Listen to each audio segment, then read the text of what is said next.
अब है हमारा क्वेश्चन नंबर 6 फाइनेंशियल स्टेटमेंट का। देख लेते हैं। On December 31, 2015 the following balances were extracted from Rehan company. Rehan company के कुछ बैलेंस दिए हुए हैं, हमें डेबिट बैलेंस दिए हुए हैं, ये क्रेडिट बैलेंस दिए हुए हैं एंड एडिशनल इन्फॉर्मेशन भी है हमारे पास। रिक्वायर्ड में हमसे कहा गया income statement, balance sheet, adjusting entries, closing entries, वही जो नॉर्मल हमें रिक्वायर्ड मिलती है फाइनेंशियल स्टेटमेंट के क्वेश्चन से। सो यहाँ पर हम सबसे पहले इनकम स्टेटमेंट का फॉर्मेट बनाएंगे। इनकम स्टेटमेंट वगैरह की आप लोग हेडिंग डालिएगा, ठीक है। इनकम स्टेटमेंट की मैंने सिंपल हेडिंग डाली हुई, ठीक है, क्योंकि मैं फर्स्ट क्वेश्चन में जो है बता चुकी हूँ कि ये हेडिंग्स वगैरह किस तरीके से डलती है। सबसे पहले इनकम स्टेटमेंट जो होती है वो हम सेल्स से स्टार्ट करते हैं, ठीक है।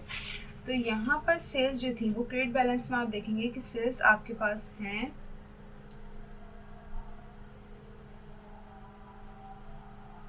75,000 की, ठीक है। सो हमने सेल्स यहाँ पे 75,000 की रिकॉर्ड कर दी। लेस करेंगे यहाँ पे सेल्स रिटर्न। सेल्स रिटर्न आपको डेबिट साइड पे नजर आएगी 5,000 की। यहाँ पे हमने सेल्स रिटर्न को माइनस किया 5,000, ठीक है। नेट सेल्स आपके पास है 70,000, ठीक है। 75,000 से आप माइनस करेंगे 5,000, आपके पास नेट सेल्स आ जाएंगी 70,000 की। लेस करेंगे cost of goods sold. Cost of goods sold में सबसे पहले हम मर्चेंडाइज इन्वेंट्री ओपनिंग लिखते हैं, जो कि हमारे पास यहाँ पे 15,000 गिवन थी क्वेश्चन में। सो हमने यहाँ पे मर्चेंडाइज इन्वेंट्री ओपनिंग लिख दी 15,000। इसके बाद हम रखते हैं परचेजेस, ऐड करके परचेजेस लिखते हैं। परचेजेस देख लेते हैं यहाँ पे किस अमाउंट से है। सो यहाँ पर परचेजेस जो हैं वो हैं 32,000। परचेजेस 32,000। ऐड करेंगे transportation in. Transportation in debit balance में आपको दिखाई देगा 10,000 का। ऐड कर लिया ट्रांसपोर्टेशन 10,000। 32,000 में हमने ऐड करे 10,000, ये आ गया 42,000। 42,000 में अगर कोई परचेज रिटर्न या परचेज डिस्काउंट वगैरह है तो वो हम लेस कर देंगे। सो यहाँ पर लेस करेंगे परचेज रिटर्न। परचेज रिटर्न आपको क्रेडिट बैलेंस में दिखाई देंगी 2,000 की, ठीक है, वो हम माइनस कर लेंगे। परचेज रिटर्न हमने माइनस कर ली 2,000। 42,000 में से जब 2,000 गए तो नेट परचेजेस हैं 40,000 की। इस अमाउंट को हम 15,000 में ऐड कर लेंगे क्योंकि ये मर्चेंडाइज इन्वेंट्री ओपनिंग है। सो हमारे पास गुड्स अवेलेबल फॉर सेल आ गया 55,000 का। 15,000 प्लस 40,000 इक्वल टू 55,000, ठीक है। ये आ गई goods available for sale. Goods available for sale से हम मर्चेंडाइज एंडिंग इन्वेंट्री को माइनस कर देंगे। Less merchandise inventory closing, closing भी लिख सकते हैं, एंडिंग भी लिख सकते हैं। मर्चेंडाइज इन्वेंट्री क्लोजिंग आपको एडिशनल इन्फॉर्मेशन में मिलेंगी 5,000 की। हमने मर्चेंडाइज इन्वेंट्री क्लोजिंग 5,000 की यहाँ से हमने माइनस करनी। 55 में से जब 5,000 गए तो कॉस्ट ऑफ गुड्स सोल्ड हमारे पास आया 50,000 का। अब हमारे पास सेल्स थी 70,000 and cost of goods sold थी 50,000। जब हमने 70,000 को माइनस करा 50,000 से तो हमारे पास ग्रॉस प्रॉफिट आया 20,000 का, ठीक है। इसके बाद है लेस करेंगे operating expenses. Less operating expenses, one by one हम ऑपरेटिंग एक्सपेंसेस देखेंगे। ऑपरेटिंग एक्सपेंसेस देखना जो स्टार्ट करते हैं वो हम पहले इस बैलेंस से देखते हैं जो हमें अनएडजस्टेड दिया जाता है। फिर हम एडिशनल इन्फॉर्मेशन पे आते हैं जो सप्लीमेंट्री डेटा पे कहलाता है, एडिशनल डेटा भी कहलाता है। सो यहाँ पर अगर हम एक्सपेंस देखें सो सबसे पहले है इंश्योरेंस एक्सपेंस 5,000 का। फिर हम एडिशनल इन्फॉर्मेशन में देखेंगे कि इसका कोई और अकाउंट तो नहीं है इंश्योरेंस एक्सपेंस का। 5,000 से इंश्योरेंस एक्सपेंस यहाँ पर है। फिर हमने देखा कि इंश्योरेंस एक्सपेंस 3,000 से यहाँ पे भी है। तो वो कह रहे हैं कि भाई 5,000 का यहाँ पर है, 3,000 का यहाँ पे। जब दोनों जगह एक्सपेंस आते हैं, ठीक है ना, दोनों जगह जब एक्सपेंस आते हैं तो हम देखते हैं भाई इनमें से कितना प्रीपेड है, ठीक है ना। जब दोनों जगह एक्सपेंस आ जाए, ऊपर भी एक्सपेंस आ जाए और नीचे भी एक्सपेंस आ जाए, तो वो कह रहे हैं भाई 5,000 का एक्सपेंस ऊपर था लेकिन नीचे 3,000 का बता रहे हैं। तो जो नीचे अमाउंट आ रही है ना वो इम्पॉर्टेंट है हमारे लिए। क्या चीज़ इंपॉर्टेंट है? जो नीचे अमाउंट है, मतलब जो अकाउंट नीचे है वो ज़्यादा अहमियत रखता है। तो इंश्योरेंस एक्सपेंस ऊपर वाला नहीं देखेंगे, फिर हम एडिशनल डेटा वाला देखेंगे। ऊपर उन्होंने 5,000 बता दिए लेकिन नीचे उन्होंने बताया भाई 3,000 है, क्योंकि ये बातें एंड में पता चलती हैं। एडिशनल डेटा क्या होता है कि वो एंड बिल्कुल साल के आखिरी में जो है वो हमारे सामने आता है कि भाई जो सही इन्फॉर्मेशन है वो तो ये है, ये नहीं है। सही इन्फॉर्मेशन क्या है? ये। तो हमने देखा 5,000 का एक्सपेंस वो कह रहे थे लेकिन एक्सपेंस जो हुआ वो सिर्फ 3,000 का हुआ। तो हमने यहाँ पे क्या लिखा? अब वो 3000 किस तरीके से आए ये बात मेंशन ज़रूर करनी है। तो हमने लिखा भाई इंश्योरेंस एक्सपेंस 5000 लेस करेंगे इंश्योरेंस एक्सपेंस 2000 का, तो 3000 का आ रहा है। ये 3000 यहाँ पे कैसा है और ये 2000 हमने कौन से रखे। देखिए 5000 का जब एक्सपेंस था ऊपर और वो एडिशनल डेटा में बता रहे थे कि वो 3000 का है, तो वो जो 2000 है ना, जो डिफरेंस आ रहा है 5000 का था लेकिन 3000 का, 2000 कहाँ गए, तो वो 2000 प्रीपेड है। वो एक्सपेंस है कि एक्सपेंस की पे करने की डेट नहीं आई थी और हमने पे कर दी। तो उन्होंने एक्चुअल बताया है कि जो नीचे वाला डेटा मैंने आपको बताया कि वो इम्पॉर्टेंट होगा, ठीक है ना। तो इंश्योरेंस एक्सपेंस हम 3000 से रिकॉर्ड करेंगे, लेकिन यहाँ पे हमने ये जो है वो यहाँ पर ये कैलकुलेशन करके दिखाई, क्योंकि इसकी जो एंट्री आप पास करेंगे ना एडजस्टिंग एंट्री, इसकी एंट्री ये होगी कि प्रीपेड डेबिट एक्सपेंस क्रेडिट और 3000 नहीं 2000 से, ठीक है। प्रीपेड डेबिट एक्सपेंस क्रेडिट जब दोनों जगह एक्सपेंस दोनों जगह अकाउंट सेम हो जाते हैं तो उनकी एंट्री क्या होती है, जैसे एक्सपेंस हो गया ना, तो prepaid debit expense credit and values हम माइनस करके रखते हैं, ठीक है। तो वहाँ पे भी एक्सपेंस है, यहाँ पे भी एक्सपेंस है। इट्स मीन कि 5000 का एक्सपेंस था और 3000 का बस हुआ है, तो 2000 का जो है वो प्रीपेड है, तो 2000 हम माइनस करेंगे यहाँ। तो इंश्योरेंस एक्सपेंस 5000 लेस कर देंगे इंश्योरेंस एक्सपेंस 2000, क्योंकि एडजस्टिंग एंट्री में इंश्योरेंस एक्सपेंस जो है वो क्रेडिट साइड पर आएगा 2000 से, इसलिए वो 2000 यहाँ पे लेस हो रहा है। एडजस्टिंग एंट्री अगर आपकी पक्की है तो ही आप इस बात को समझ सकते हैं, ठीक है। तो 5000 का इंश्योरेंस एक्सपेंस को 2000 से हमने माइनस किया, तो हमारा जो एक्चुअल इंश्योरेंस एक्सपेंस 3000 का जो एडिशनल डेटा में था वो इस तरीके से आया। तो ये 3000 हमने यहाँ पे शो कर दिया। आगे देख लेते हैं। इंश्योरेंस एक्सपेंस के बाद ड्राइंग है, परचेजेस है, सेल्स रिटर्न है, ये ऑपरेटिंग एक्सपेंसेस नहीं है। Rent expense 20000। अब देख लेते हैं कोई रेंट का कोई और अकाउंट है एडिशनल डेटा में, रेंट का कोई और अकाउंट नहीं है, सो हम 20000 से रेंट एक्सपेंस यहाँ पे रिकॉर्ड कर देंगे। रेंट एक्सपेंस 20000, ठीक है।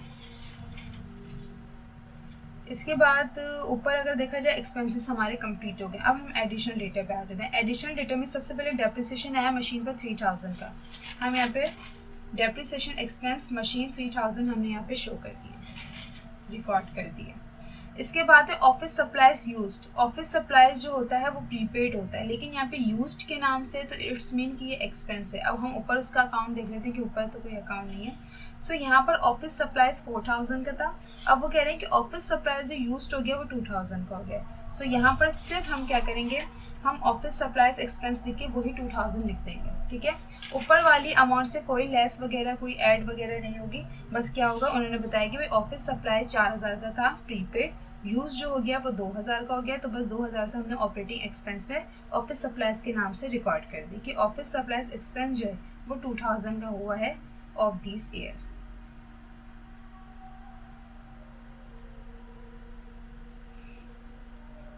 फोर ट्रांजैक्शन देख लेते हैं इंश्योरेंस एक्सपेंस की। अच्छा, ऑफिस सप्लाईज यूज्ड वाली में कोई कंफ्यूजन नहीं हो, क्योंकि ऑफिस सप्लाईज यूज वाली की एक एंट्री में बहुत कंफ्यूजन मिलती है स्टूडेंट्स को। तो बस ये देखिएगा, अगर ऊपर प्रीपेड है एंड नीचे एक्सपेंस दे दिया है तो बस उसी एक्सपेंस को हम लिख देंगे और ये समझेंगे कि इस साल का एक्सपेंस जो हुआ बस ये हुआ, इससे ज़्यादा ना इससे कम, ठीक है। तो वहाँ पे प्रीपेड था 4000 का एंड यहाँ पे जो 2000 का ऑफिस सप्लाईज यूज था, तो सिर्फ जो नीचे एक्सपेंस होगा हम उसको रिकॉर्ड कर देंगे एंड उसी अमाउंट के साथ। तो ऑफिस सप्लाईज एक्सपेंस 2000 से हमने यहाँ पे रिकॉर्ड कर लिया, ठीक है। उसके बाद अगर देखते हैं तो इंश्योरेंस एक्सपेंस है जिसको हम रिकॉर्ड कर चुके हैं पहले ही। अर्न कमीशन का अभी कोई काम नहीं है। सैलरीज एक्सपेंस देख लेते हैं। पर salaries expense for the year 10000 हम देख लेते हैं। सैलरीज एक्सपेंस का कोई ऊपर अकाउंट है, सैलरीज एक्सपेंस का ऊपर कोई अकाउंट नहीं है। For the year, for the year का मतलब है कि बस साल की बताई हुई कि इस साल जो टोटल सैलरीज एक्सपेंस है वो 10000 की है। Salaries expense 10000। हमारे ऑपरेटिंग एक्सपेंसेस कंप्लीट हो चुके हैं। हम टोटल कर लेते हैं 3000, 20000, 3000, 2000, 10000 को प्लस करेंगे तो टोटल ऑपरेटिंग एक्सपेंसेस आएंगे 38000 के, ठीक है। ग्रॉस प्रॉफिट हमारा कम है एंड ऑपरेटिंग एक्सपेंसेस ज़्यादा हैं। जब हमने इन दोनों अमाउंट को माइनस किया तो हमारे पास लॉस फ्रॉम ऑपरेशन आया 18000 का, ठीक है, क्योंकि हमारा प्रॉफिट कम है एंड अखराजात ज़्यादा हो गए, तो हमें जो लॉस मिला ऑपरेशन से 18000 का। अब यहाँ पर अगर देखा जाए तो इनकम भी नज़र आ रही थी, जैसे कि यहाँ पे देखा जाए तो अर्नड कमीशन है और यहाँ भी अर्नड कमीशन है, ठीक है ना। तो यहाँ पे इनकम का है ठीक है। तो इसलिए हम यहाँ पे एक हेडिंग डाल देंगे ऐड अदर इनकम, और कमीशन इनकम यहाँ पे कैलकुलेट करनी होगी क्योंकि दोनों जगह अर्नड है। अर्नड का मतलब क्या है कि भाई पहले ही जो है काम वगैरह किया नहीं और पहले ही पैसे ले लिए। तो 20,000 रुपये का कोई कमीशन वगैरह का हमने कोई काम नहीं करा था और 20,000 हमने पहले ही ले लिए, लेकिन वो बता रहे हैं कि अर्नड कमीशन जो है ना वो बस 1,000 का रह गया, ठीक है। 20,000 में से सिर्फ 1,000 का है अर्नड, मतलब ऊपर वो उन्होंने बताया कि भाई अर्नड कमीशन था 20,000 का, एडिशनल डेटा में आ रहा है कि बस 1,000 का है। तो जो 19,000 है, रिमेनिंग 19,000 है वो कमीशन इनकम हो गए, ठीक है। सो हमने यहाँ पे लिखा कमीशन इनकम कितनी हो गई है 19,000 की, माइनस 18,000 प्लस 19,000 इक्वल टू 1,000, ठीक है। तो नेट इनकम हमारी आई है 1,000 की, ठीक है।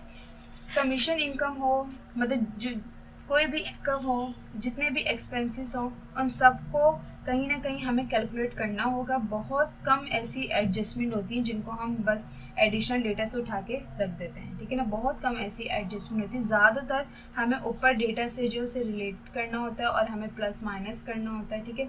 यही एक कन्फ्यूजन है फाइनेंशियल स्टेटमेंट में। जो एक मुश्किल एक बात है ना वो एक यही है कि एडजस्टमेंट करनी होती है बस दिमाग से। सो हमारी इनकम स्टेटमेंट कंप्लीट हो गई है। अब हम बैलेंस शीट पे आ जाते हैं। ये एसेट साइड है, लायबिलिटीज प्लस इक्विटीज साइड है, ठीक है।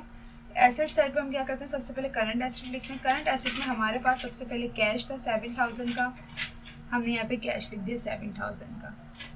इसके बाद हमारे पास अकाउंट रिसीवेबल था 30,000 का, हमने अकाउंट रिसीवेबल लिख दिया 30,000 का। अलाउंस नहीं था इसलिए सिर्फ अकाउंट रिसीवेबल ऐसे ही 30,000 का टोटल लिख देंगे। Cash, account receivable, investment. Investment क्या होती है, कैश वगैरह, ये बस इन्वेस्टमेंट के नाम से इन्होंने दिया हुआ, तो ये भी एक एसेट है, ठीक है ना। 25,000, सो हमने इन्वेस्टमेंट भी लिख दी 25,000 की करंट एसेट में, ठीक है। इन्वेस्टमेंट के नाम से दिया हुआ है मतलब इन्होंने बिजनेस में इन्वेस्टमेंट की होगी, ठीक है ना। तो बस वो, और जो भी इन्वेस्टमेंट करते हैं वो एसेट में होती है और उनकी वजह से कैपिटल इनका बढ़ जाता है। तो यही जो 25,000 है ये इनके कैपिटल में भी ऐड होंगे। जो इनका कैपिटल है ना यहाँ पे 50,000, वो 25,000 वहाँ भी ऐड होंगे।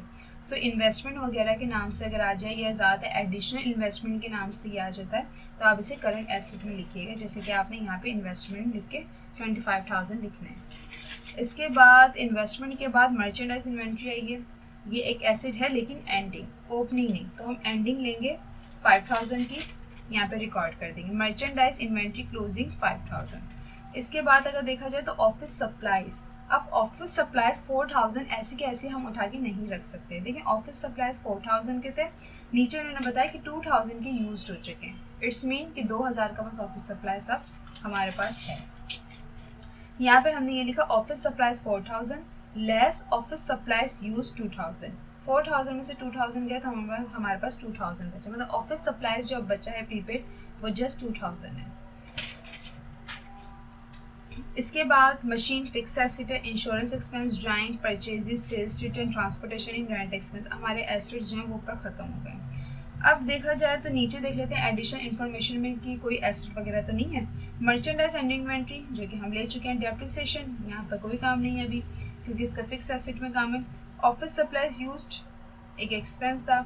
इंश्योरेंस एक्सपेंस, इंश्योरेंस एक्सपेंस में क्या था कि इंश्योरेंस एक्सपेंस ऊपर 5,000 का था, नीचे वो बता रहे हैं कि 3,000 का, तो बाकी के 2,000 कहाँ गए, बाकी के 2,000 हुए प्रीपेड कि 5,000 का एक्सपेंस ऊपर बता रहे हैं लेकिन नीचे कह रहे हैं कि भाई सिर्फ 3,000 का हुआ है एक्सपेंस, तो 2,000 का प्रीपेड है, मतलब वो एक्सपेंस पे तो हो गया लेकिन उसकी अभी टाइम नहीं आया था, आपने पहले ही पे कर दिए वो 2,000, तो इट्स मीन वो प्रीपेड है एंड प्रीपेड इंश्योरेंस के नाम से आ जाएगा 2,000। यहाँ पे कोई कैलकुलेशन करके नहीं दिखानी क्योंकि हमें पता है कि इंश्योरेंस एक्सपेंस 5,000 का था, 3,000 का बस उसमें से एक्सपेंस हुआ, जो बाकी के 2,000 हैं वो क्या हुआ है प्रीपेड, तो हमने बस 2,000 जो है वो लिख के यहाँ पे रिकॉर्ड कर देने कि प्रीपेड इंश्योरेंस जो है वो 2,000 से है इनके पास, ठीक है।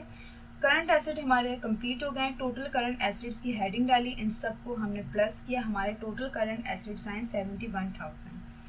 And then fix asset, fix asset में हमारे पास सिर्फ मशीन थी जो कि 40,000 की थी, हमने यहाँ पे 40,000 से रिकॉर्ड कर दी मशीन। लेस करेंगे अलाउंस, अलाउंस अगर देखा जाए तो हमारे पास क्रेडिट बैलेंस में अलाउंस और डेप्रिसिएशन मशीनरी का 2,000 है और यहाँ पे और डेप्रिसिएशन हुआ है 3,000 का, मतलब 2000 की पहले ही वो यूज़ हो चुकी है और 3000 की और यूज़ होगी। डेप्रिसिएशन एक्सपेंस का कॉन्सेप्ट क्लियर कर दूं कि ये क्या होता है कि जो मशीन, जैसे कि एक मशीन आपने खरीदी, अब वो चलती रहती है, ठीक है ना, जैसे कि आपने इस साल चलाई, फिर अगले साल चलाई, तो अभी हम जो है सिर्फ 2015 का बताएंगे कि 2015 में वो मशीन कितनी यूज़ हो गई है, क्योंकि यूज़ एक्सपेंस होता है, ठीक है ना। तो 2015 में वो बता रहे हैं कि भाई ये जो 2000 का अलाउंस फॉर डेप्रिसिएशन है ये पहले का है, ठीक है ना, ये पहले का है, और इस साल जो मशीन यूज़ हुई है वो 3000 है। तो अलाउंस जो होता है ना वो सारा एक साथ प्लस करते करते हम माइनस करते हैं, जैसे कि ये होगा प्रीवियस ईयर का और ये होगा करंट ईयर का, तो इन दोनों को प्लस करके अब हम 2015 में इस अमाउंट से माइनस करेंगे, ठीक है ना। अलाउंस का मतलब यही है कि जमा होता रहेगा और हम उसको लेस करते रहेंगे। तो हमने लिखा लेस अलाउंस, 2000 प्रीवियस ईयर का था, 3000 करंट ईयर का था, इन दोनों को प्लस करा तो टोटल मशीन हमें पता चल गई कि जो यूज़ हो चुकी है वो 5000 की यूज़ हो चुकी है। 40,000 में हमने 5000 को लेस किया तो हमारे पास आए 35,000। 35,000 की अब ये मशीन बची जो कि हम नेक्स्ट ईयर से लेके जा रहे हैं। सो करंट वो फिक्स एसेट जो था वो हमारे पास 35,000 का था, टोटल फिक्स एसेट्स 35,000, ठीक है। Total current assets 71,000, total fix asset 35,000। जब इन दोनों अमाउंट को हमने प्लस किया तो टोटल एसेट्स हमारे पास आए 1,06,000 के, ठीक है। And then liabilities plus equities. सबसे पहले हमने करंट लायबिलिटीज की हेडिंग डाली। करंट लायबिलिटीज में अगर देखा जाए तो सबसे पहले यहाँ पे अर्नड कमीशन है हमारे पास, लेकिन अर्नड कमीशन हम ऐसे उठा के नहीं रखेंगे क्योंकि इसका ताल्लुक जो है इस वाले अर्नड कमीशन से भी है, ठीक है ना। कोई भी अमाउंट हमें ऐसी ही नहीं रखनी, हमें एडिशनल इंफॉर्मेशन से उसको एडजस्ट करके फिर हम आगे जाएंगे। तो हमने देखा अर्नड कमीशन जो था वो 20,000 का था, लेकिन अब वो बता रहे हैं कि सिर्फ 1000 का है, तो हम बैलेंस शीट में कौन सी अमाउंट रखेंगे आए बताती हूँ। अर्नड कमीशन यहाँ पे हमने लिखा 20,000 जो कि था, फिर हमने लेस करा अर्नड कमीशन 19,000। ये 19,000 हमने कौन से करे, ये अर्नड कमीशन 19,000 में इसलिए माइनस कर रही हूँ क्योंकि ये इनकम में चेंज हो गए हैं, ठीक है, ये इनकम में चेंज हो गए। तो जब 20,000 में से 19,000 मैंने माइनस करे तो अर्नड कमीशन बचा 1,000 जो उन्होंने यहाँ पे बताया बता, लेकिन हम ऐसे ही नहीं रख सकते। मैं चाहती तो अर्नड कमीशन 1,000 लिख देती। फिर आपको ये कैसे पता चलता है कि मैंने 1,000 कैसे रखे, क्योंकि आप ये सोचते कि यार अर्नड कमीशन ऊपर 20,000 का था, बैलेंस शीट में जो है वो कैसे रख दिया 1,000, तो इसलिए हमें ये कैलकुलेशन जो है वो करके यहाँ पे लाजमी बतानी है कि 20,000 का था, अर्नड कमीशन 19,000 का माइनस करिए क्योंकि ये इनकम में चेंज हो गया। जब एक ही सेम अकाउंट है और वो आपस से माइनस हो रहे हैं, इट्स मीन कि अगर अर्नड कमीशन से माइनस हो रहा है ना तो वो चेंज में वो इनकम में चेंज हो गया। इसी तरीके से जब यहाँ पर देखा जाए कि मैंने इनकम स्टेटमेंट में दोनों एक्सपेंस को आपस से माइनस किया, तो ये कह रहे होंगे भाई दोनों एक्सपेंस अकाउंट है, इन दोनों को तो प्लस होना चाहिए, माइनस क्यों हो रहे हैं। तो जो दूसरा वाला एक्सपेंस माइनस हो रहा है ना, इट्स मीन कि वो प्रीपेड है इसलिए माइनस हो रहा है, ठीक है। तो यहाँ पे भी यही है सेम बात कि अर्नड कमीशन से अर्नड कमीशन जो माइनस हो रहा है वो इसलिए माइनस हो रहा है क्योंकि ये 19,000 इनकम में चेंज हो गए हैं, इसलिए हमने 20,000 को 19,000 से माइनस किया तो हमारी अर्नड कमीशन बचा बस 1,000 का, ठीक है। अब सेकेंड लायबिलिटी अगर देखें, करंट लायबिलिटी अकाउंट पेबल है 15,000, अकाउंट पेबल 15,000। अकाउंट पेबल का कोई ताल्लुक नहीं है एडिशनल डेटा से, ठीक है ना, क्योंकि है ही नहीं कोई अकाउंट अगर देखा जाए अकाउंट पेबल का। अकाउंट पेबल के बाद capital, purchase return, notes payable 33,000, notes payable 33,000।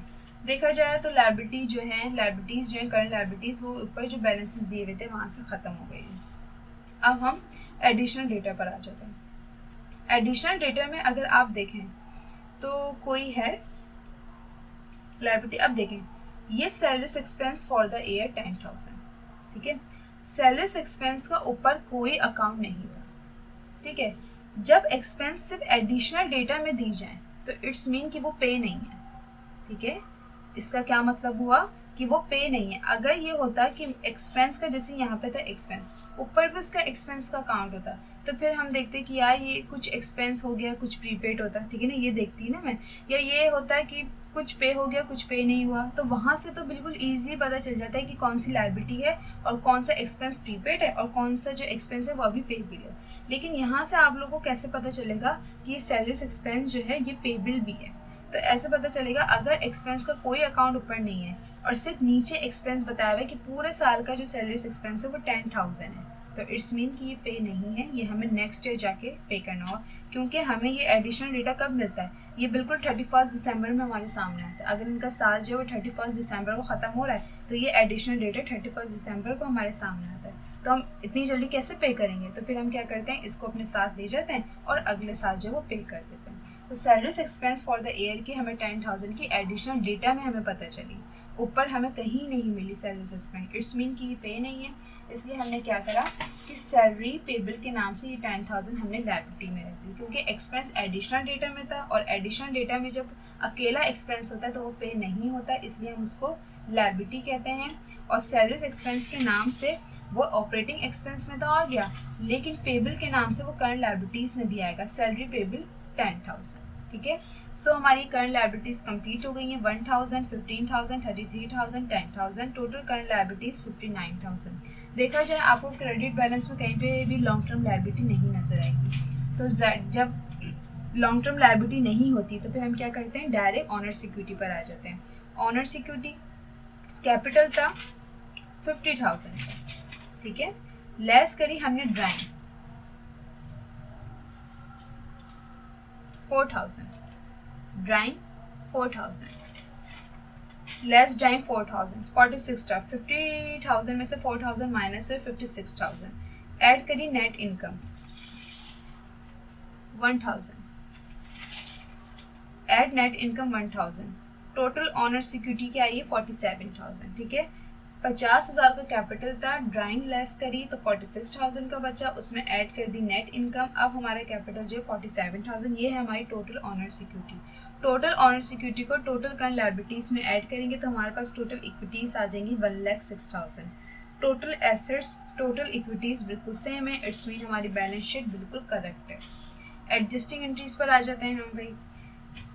Adjusting entries का पूरा फॉर्मेट बता चुकी हूँ किस तरीके से बनती है, ठीक है ना। डायरेक्ट हम एडजस्टमेंट देखते हैं, और adjusting entries just additional information supplementary data की होती है, जो कि ये डेटा दिया हुआ होता है। सबसे पहले मर्चेंडाइज एंडिंग इन्वेंट्री की बनाएंगे, फिक्स होती है merchandise inventory debit, expense and revenue summary credit to adjust merchandise inventory closing 5,000। Next हमारी एडजस्टमेंट है डेप्रिसिएशन ऑन मशीन 3,000, डेप्रिसिएशन की भी फिक्स होती है। Second, depreciation expense debit allowance for depreciation credit to adjust depreciation on machine 3,000। ठीक है, office supplies used, ऊपर prepaid था एंड नीचे एक्सपेंस था, तो ऊपर वाली अमाउंट से कोई लेस वगैरह नहीं होगी, जस्ट हम क्या करेंगे ऑफिस सप्लाईज एक्सपेंस की एडजस्टिंग एंट्री बनाएंगे और जो अमाउंट दी गई है हम उसी अमाउंट पे एंट्री बना देंगे। Office supplies expense debit, office supplies credit to adjust office supplies use 2,000। Office supplies credit side पे क्यों लिख रही हूँ, क्योंकि मैं ये लिखना चाहती थी कि office supplies expense debit, office supplies prepaid credit, ठीक है ना। जब प्रीपेड एंड एक्सपेंस का जो है वो कंपैरिजन चल रहा होता है और एक्सपेंस की हमें एंट्री बनानी होती है, जैसे कि एडिशनल डेटा में एक्सपेंस है और जो अनएडजस्टेड डेटा हमें दिया हुआ उसमें प्रीपेड है और हमें जस्ट एक्सपेंस की एंट्री बनानी, तो एक्सपेंस डेबिट हो जाता है, प्रीपेड क्रेडिट हो जाता है। तो ऑफिस सप्लाईज प्रीपेड में इसलिए नहीं लिख रही हूँ क्योंकि ऑफिस सप्लाईज खुद एक प्रीपेड है, इसके साथ प्रीपेड नेम यूज करने की नीड ही नहीं है, ठीक है।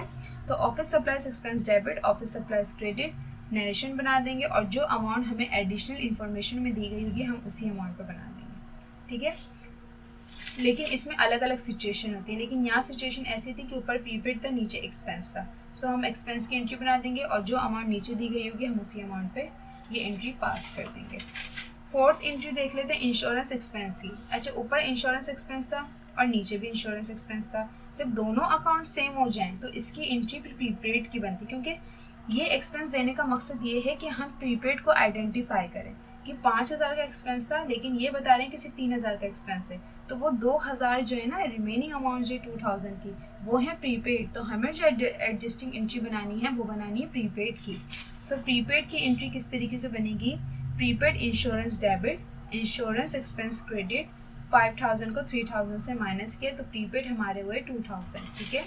ये वो कौन सी अमाउंट हमने माइनस करी है, इंश्योरेंस एक्सपेंस 5,000, इंश्योरेंस एक्सपेंस 3,000, ये दोनों अमाउंट हमने आपस में माइनस करी, सो हमें प्रीपेड हमारे सामने आ गया कि 2,000 का प्रीपेड था। नरेशन बना देंगे to adjust prepaid insurance. Fourth entry भी कंप्लीट हो गई है। फिफ्थ एंट्री है अर्नड कमीशन की।